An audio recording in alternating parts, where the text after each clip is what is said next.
أعوذ بالله من الشيطان الرجيم بسم الله الرحمن الرحيم إن في خلق السماوات والأرض واختلاف الليل والنهار لآيات لأولي الألباب الذين يذكرون الله قياما وقعودا وعلى جنوبهم ويتفكرون في خلق السماوات والأرض ربنا ما خلقت هذا باطلا سبحانك فقنا عذاب النار ربنا إنك من تدخل النار فقد أخزيته وما للظالمين من أنصار ربنا إننا سمعنا مناديا ينادي للإيمان أن آمنوا بربكم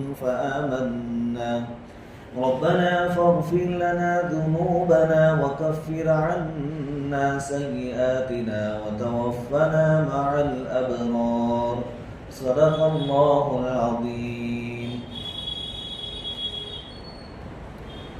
سورۃ آل عمران کی 3 آیتوں کی تلاوت کی گئی ہے.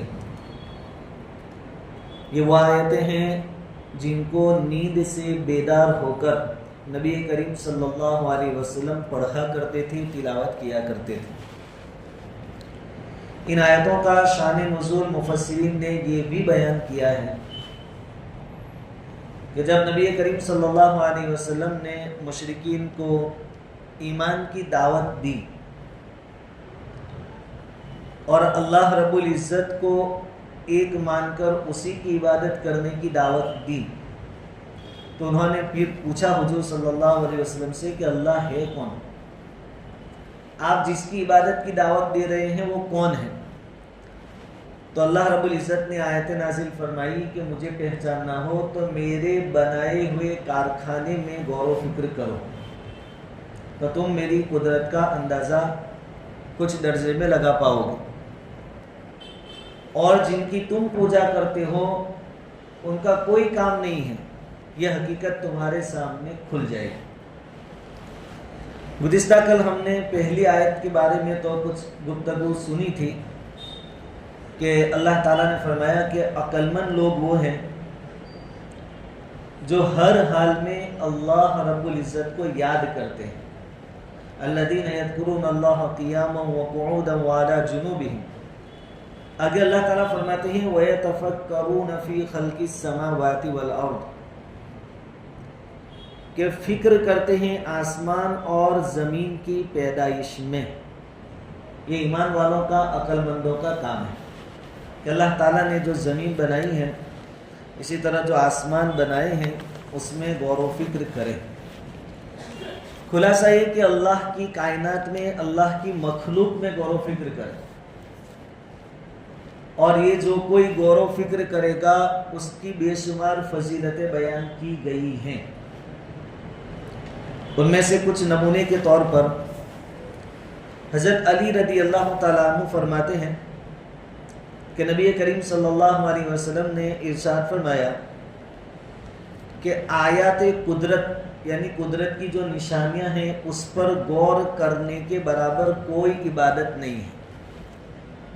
یعنی غور و فکر کرنا بہت بڑی عبادت ہے، بلکہ اس روایت کے مد نظر ہم یہ بھی کہہ سکتے ہیں کہ نماز روزہ اس سے بڑھ کر ہے غور و فکر کرنا.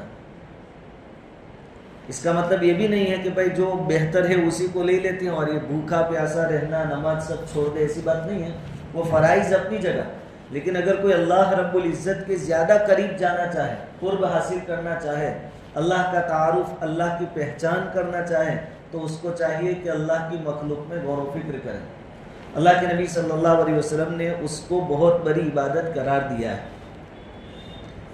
حضرت ابو ہریرہ رضی اللہ تعالیٰ عنہ سے ایک اور روایت نقل کی گئی ہے کہ نبی کریم صلی اللہ علیہ وسلم نے ارشاد فرمایا کہ ایک آدمی رات کو چارپائی پر یا بستر پر چت لیٹا ہوا تھا، اس کی نگاہ آسمان پر تھی.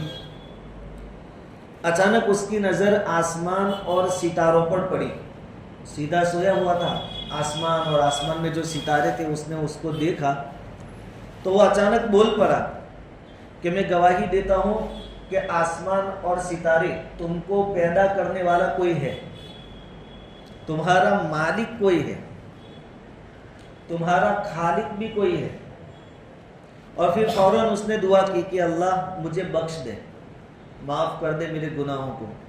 اللہ تعالیٰ نے اس کی طرف رحمت کی نظر فرمائی اور اس کو معاف کر دیا، اس کے گناہوں کو اللہ تعالیٰ نے معاف کر دیا.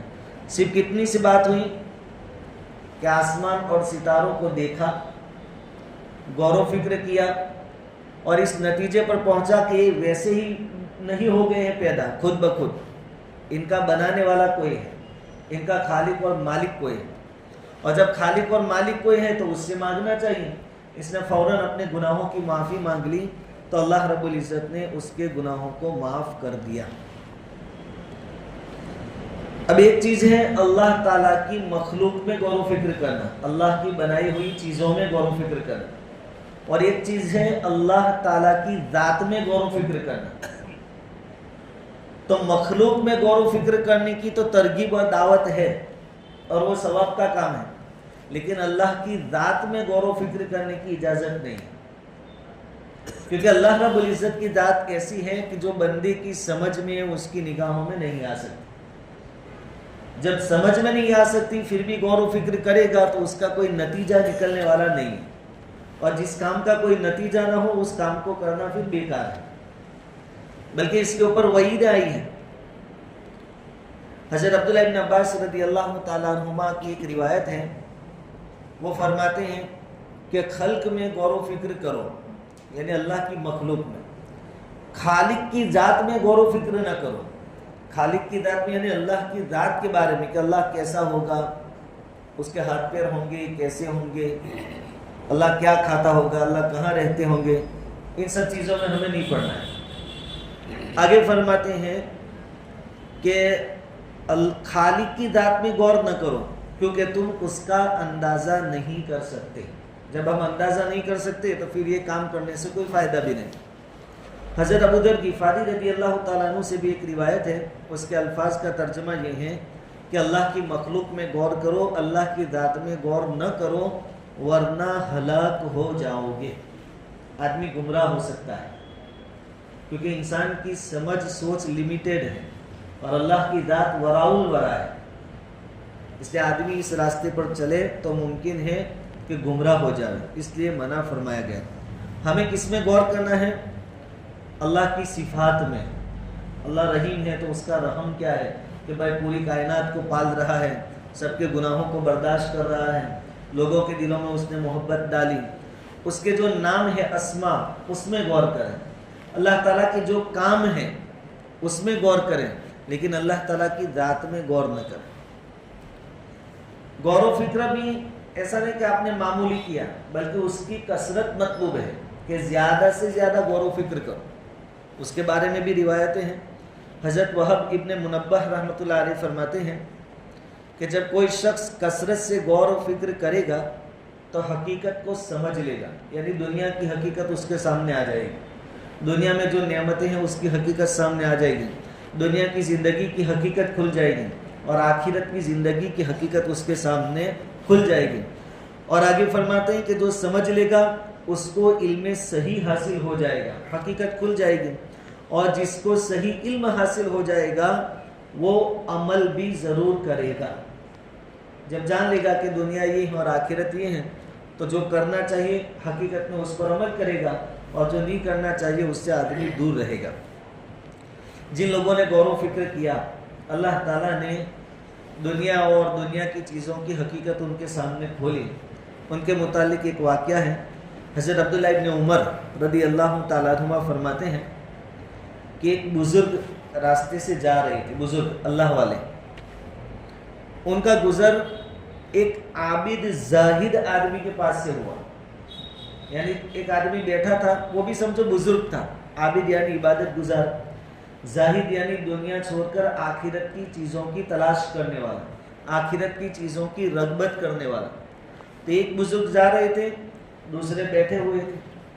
اب یہ جو بیٹھے ہوئے تھے ان کی ایک طرف قبرستان تھا اور ایک طرف یہ بستی والے آبادی والے جو کچرا کوڑا کرکٹ وغیرہ جو ڈالتے ہیں، اسی طرح پاخانہ بھی ہوتا ہے، وہ سب ڈالتے ہیں، وہ تھا ایک طرف قبرستان، ایک طرف یہ سب تھا۔ تو جو بزرگ گزر رہے تھے، چونکہ ان کے سامنے حقیقت کھلی تھی، انہوں نے کیا کہا کہ آپ تو دنیا کے 2 خزانوں کے بیچ میں بیٹھے ہیں، دنیا کے 2 خزانوں کے بیچ میں بیٹھے ہیں۔ انسانوں کا خزانہ یعنی قبرستان۔ بھائی ہم خزانہ کس کو کہتے ہیں؟ چھپی ہوئی چیز، قیمتی ہو اور چھپی ہو، یا مردے قبرستان میں چھپے ہوئے ہیں، چھپائے ہوئے ہیں۔ تو کہا کہ آپ 2 خزانوں کے بیچ میں بیٹھے ہیں، ایک یہ خزانہ اور دوسرا یہ خزانہ، کہ بھائی یہ جو فضلات وغیرہ نکلتے ہیں، آدمی ان کو کتنے شوق سے غذا کھاتے ہیں، قیمتی سے قیمتی چیزیں کھاتے ہیں، پھر اس میں سے فضلات نکلتے ہیں، قیمتی سے قیمتی سامان ہوتا ہے، اس میں سے کچرا وغیرہ نکلتا ہے۔ تو کہا کہ دنیا والے اس کو خزانہ سمجھتے ہیں، تو یہ رہا اس کا نتیجہ، اور دوسرا خزانہ اس کو سمجھتے ہیں، یہ رہا اس کا نتیجہ۔ یعنی یہ دونوں چیزیں جس کو دنیا والے بہت اہمیت دیتے ہیں، کوئی کام کی نہیں ہے، ان کی حقیقت صرف اتنی ہی ہے۔ تو یہ گویا اللہ رب العزت نے ان کے سامنے حقیقت کو کھولا ہوا تھا۔ حضرت عبداللہ ابن عمر رضی اللہ تعالیٰ عنہما کے بارے میں آتا ہے کہ یہ تو جلیل القدر صحابی ہیں، حضرت عمر کے بیٹے ہیں، پھر بھی اپنے دل کی اصلاح کے خاطر اور اپنے قلب کی نگرانی کے خاطر کبھی کبھار بستی سے باہر چلے جاتے، ویران جگہ پر جہاں کوئی نہ ہو، جنگلی علاقہ، وہاں چلے جاتے، اور پھر وہاں پہنچ کر خود سے سوال کرتے کہ لوگ کہاں گئے، بستی والے کہاں گئے، جس کے ساتھ تو وابستہ ہے وہ سب کہاں ہیں؟ پھر خود جواب دیتے کل شیء ہالک الا وجہہ، کہ یاد رکھ اللہ رب العزت کی ذات کے علاوہ ہر چیز ختم ہونے والی ہے، فنا ہونے والی، اور اپنے دل کو سمجھاتے کہ جب سب چیزیں فنا ہونے والی ہیں تو ان چیزوں کے ساتھ دل لگانے کا کوئی مطلب نہیں ہے۔ اس طرح اپنے دل کی اصلاح کرتے اور اپنے دل کی فکر کرتے، اس طرح ویرانے میں کبھی جاتے تھے۔ ہمیں بھی ایسی کوئی چیزیں، کبھی قبرستان چلے جائیں، اکیلے میں جائیں، اطمینان سے بیٹھ کر ذرا سوچیں کہ یہ لوگ زمین پر تھے، ابھی کیا بن گئے؟ مٹی بن گئے۔ آج ہم زمین پر ہیں، ایک وقت آئے گا ہم بھی مٹی میں ملا دیے جائیں گے، ہمارا بھی نام و نشان ختم ہو جائے گا۔ تو آدمی اس طرح غور و فکر کرے تو اس کو آخرت کی یاد تازہ رہے گی، آخرت کا استحضار رہے گا، آخرت کا شوق بڑھے گا۔ آدمی پھر سوچے گا کہ جب جانا ہی ہے تو کیوں نہ اچھی طرح جانا، تیاری کر کے جانا۔ تو کبھی کبھار اس طرح قبرستان یا ویران جگہ میں جا کر اپنے دل کی اصلاح کی فکر بھی ہمیں کرنی چاہیے۔ حضرت بشر حافی رحمۃ اللہ علیہ فرماتے ہیں کہ اگر لوگ اللہ تعالیٰ کی عظمت میں تفکر کرتے کہ اللہ کیسی عظیم ہستی ہے، کتنی بڑی ذات ہے اللہ رب العزت، اگر یہ غور و فکر کرتے، تفکر کرتے، تو اس کی نافرمانی اور معصیت کبھی نہ کرتے۔ جس کے دل میں ہر وقت اللہ رب العزت کی عظمت، اس کی بزرگی اور بڑائی ہوگی، استحضار ہوگا کہ اللہ تعالیٰ دیکھ رہے ہیں، وہ آدمی نہ جلوت میں گناہ کرے گا، نہ خلوت میں گناہ کرے گا۔ تو اس لیے ان چیزوں کی کوشش کرنی چاہیے۔ حضرت عیسیٰ علیہ السلام کے متعلق نقل فرمایا گیا کہ حضرت عیسیٰ علیہ السلام نے فرمایا کہ یہ کمزور آدمی تو جہاں بھی ہو اللہ سے ڈر، جہاں بھی ہو اللہ تعالیٰ سے ڈر، اور دنیا میں ایک مہمان کی طرح زندگی بسر کر۔ واقعتاً آدمی سوچے تو ہم کون ہیں؟ مہمان ہیں، ہم سے پہلے لوگ تھے وہ چلے گئے، ابھی ہمارا وقت ہے ہم بھی چلے جائیں گے۔ یہ مہمان کا کام ہے، مہمان ایک جگہ ٹھہرتا نہیں ہے۔ تو دنیا میں ایک مہمان کی طرح زندگی بسر کر، آگے فرمایا مساجد کو اپنا گھر بنا لیں، مسجدوں کو اپنا گھر بنا لیں، یعنی مسجدوں میں کثرت سے آنا جانا کر دیں۔ ابھی رمضان کا مہینہ ہے، اللہ کا فضل ہے، کچھ نہ کچھ درجے میں ہمارے اوقات مسجدوں میں گزرتے ہیں۔ کیا ہی اچھا ماحول نظر آتا ہے کہ جماعت خانہ فل ہے، باہر صحن کی 2 صفیں فل ہے، اس کے نیچے بھی لوگ نماز پڑھ رہے ہیں، اور ایک رونق نظر آتی ہے۔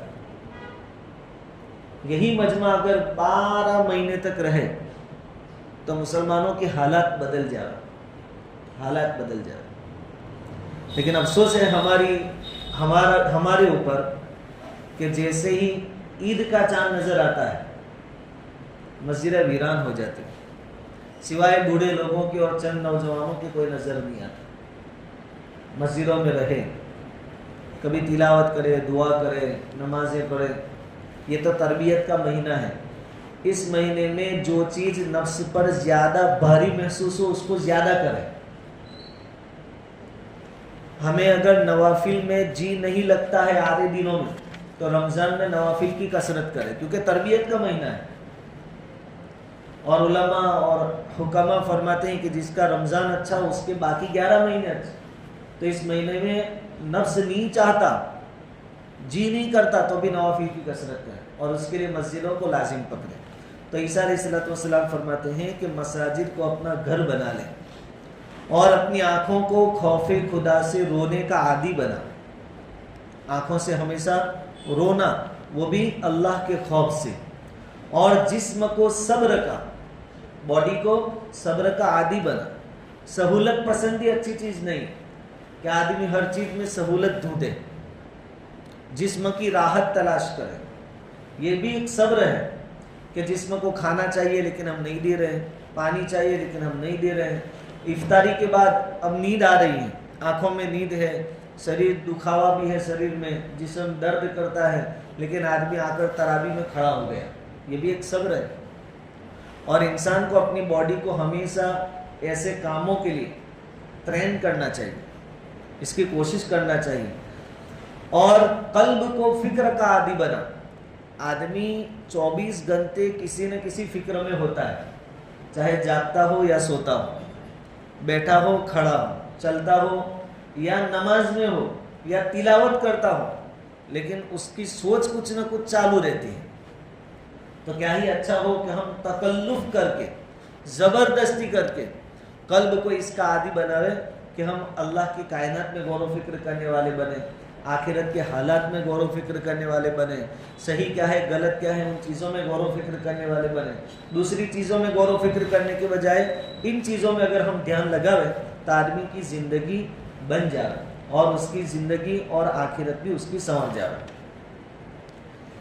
خیر, اب غور و فکر تو سائنس والے, ٹیکنالوجی والے بھی کر رہے ہیں, ایک ایک چیز اٹھا رہے ہیں, اس پر ریسرچ کر رہے ہیں, نئی نئی تحقیقات دنیا کے سامنے پیش کر رہے ہیں. لیکن ان کا یہ غور و فکر بصیرت سے خالی ہے, دل کی نگاہوں سے خالی ہے. وہ صرف مشینری کی نگاہوں سے دیکھتے ہیں. اگر بصیرت ہوتی تو وہ خالق کو پہچان لیتے کہ ہر چیز کا پیدا کرنے والا اللہ ہے, ہر چیز کے تار اللہ تعالیٰ کے ساتھ جڑے ہوئے ہیں, وہ وہاں تک پہنچ جاتے ہیں. لیکن اتنی ترقی کر لی اس کے باوجود ابھی تک وہ اللہ تک نہیں پہنچتے. قرآن میں ایک جگہ اللہ تعالیٰ نے صراحتاً یہ بیان فرمایا, سجدے والی آیت ہے اس لیے آیت کی تلاوت نہیں کرتا. اللہ تعالیٰ فرماتے ہیں خلاصہ کہ تم سورج کو بڑا سمجھتے ہو, چاند کو بڑا سمجھتے ہو, ارے تم ان کی عبادت مت کرو, ان کے پیچھے کون سی قدرت کام کرتی ہے وہاں تک پہنچو اور اس کی عبادت کرو, اصل عبادت کا حقدار تو وہ ہے. تو کہا کہ یہ جو غور و فکر چل رہی ہے دنیاوی, دنیا والوں کی, مادہ پرست لوگوں کی, یہ کوئی فائدہ دینے والی نہیں. دنیاوی نفع تو حاصل ہو سکتا ہے لیکن یہ اللہ رب العزت تک پہنچانے والی نہیں ہے, اس لیے ثواب اس میں نہیں ملے گا. خیر, اسی طرح خلاصہ یہ ہے ان آیتوں کا اور یہ جو روایتیں اور باتیں بیان کی گئی اس کا کہ غور و فکر ایک عبادت ہے. بلکہ حدیث میں تو یہاں تک آتا ہے کہ غور و فکر کرنا نفلی عبادت سے بہتر ہے. آدمی رات بھر تہجد پڑھے اس کی بجائے غور و فکر کرتا ہے. کرنا دونوں ہے, کرنا دونوں چیزوں کا ہے, لیکن زیادہ فضیلت والی چیز کون سی ہے؟ اللہ کی مخلوقات میں غور و فکر. اب سوال یہ ہوتا ہے کہ ایک طرف عبادت ہے اور ایک طرف فکر ہے, صرف غور و فکر ہے, تو عبادت سے بھی بڑھ کر ثواب غور و فکر کا, ایسا کیوں؟ عبادت سے بڑھ کر ثواب. روح البیان کے اندر اس کا ایک جواب تو یہ بیان کیا گیا ہے کہ عبادتیں ہم جو کرتے ہیں نا اس کے ذریعے ہم اللہ کے عطا کیے جانے والے ثواب تک پہنچتے ہیں. ہم نماز پڑھیں گے تو کوئی پوچھے کیوں پڑھتے ہیں کہ بھائی ثواب ملے گا. روزہ رکھتے ہیں بھائی کیوں روزہ رکھتے ہیں کہ بھائی ثواب ملے گا. تو عبادتوں کے ذریعے آدمی ثواب تک پہنچتا ہے اور غور و فکر کے ذریعے آدمی اللہ تک پہنچتا ہے. تو ثواب تک پہنچنے میں اور اللہ تک پہنچنے میں فرق ہے کہ نہیں؟ یہ زیادہ کمی، اس لیے غور و فکر کا ثواب زیادہ ہے. روح البیان کے اندر ہی دوسری بات یہ بھی بیان فرمائی ہے کہ عبادتوں کا تعلق جسم سے اور غور و فکر کا تعلق قلب سے ہے، دل سے ہے. اور ہم جانتے ہیں کہ جسم کے اندر سب سے زیادہ اشرف اور سب سے زیادہ ویلیو والا حصہ کون سا ہے؟ قلب ہے. جب یہ سب سے زیادہ ویلیو والا حصہ ہے تو اس کے ذریعے جو کام ہوگا اس کا ویلیو زیادہ ہوگا. اس لیے عبادتوں کے مقابلے میں غور و فکر کا درجہ زیادہ بلند ہے. ہم سب کو اللہ رب العزت اس کی بھی توفیق نصیب فرمائے کہ ہم اللہ تعالیٰ کی مخلوق میں غور و فکر کرنے والے بنے اور ہماری زندگی کا خلاصہ اصل میں اللہ رب العزت کی معرفت ہے. اللہ کی پہچان حاصل ہو جاوے وہ کامیاب ہو گیا. اللہ تعالیٰ ہم سب کو معرفت نصیب فرمائے. خیر، اب اللہ تعالیٰ فرماتے ہیں کہ عقل مند بندے تو غور و فکر کرتے ہیں اور ہر پوزیشن میں ہر حالت میں اللہ کو یاد کرتے ہیں. جب غور و فکر ہوگا، ہر حال میں اللہ کی یاد ہوگی تو اس کا نتیجہ کیا ہوگا کہ پھر حقیقت کھلے گی کہ یہ دنیاوی زندگی کچھ نہیں ہے، آخرت ہی اصل ہے. اور آخرت میں بھی کامیاب وہ سمجھے جائیں گے جو دوزخ سے بچا کر جنت میں داخل کیے گئے. فمن زحزح عن النار وادخل الجنة فقد فاز.